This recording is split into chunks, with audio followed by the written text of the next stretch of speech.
$2,500 আমরা পাঠিয়েছিলাম।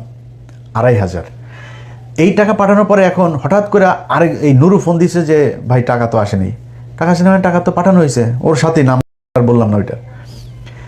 এরপরে সে ধরা খাওয়ার পরে বলতেছে ভাই আমার বাচ্চা হয়েছে, ওয়াইফের ডেলিভারি, হসপিটালের বিলে টাকাটা খরচ হয়ে গেছে, আমি এটা খরচ করে ফেলছি। পরে আবার পাঠাইছি আমরা।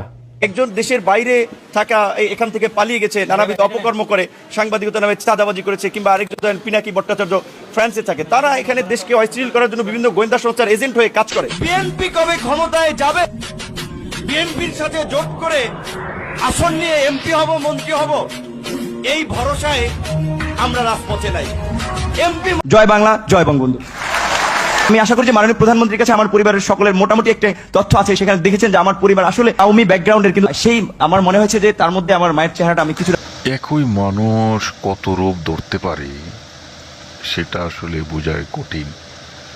মানুষ জগতে খুব অদ্ভুত প্রাণী, যার মতিগতি বোঝা, ভাবমূর্তি বোঝা বড়ই কঠিন বিষয়।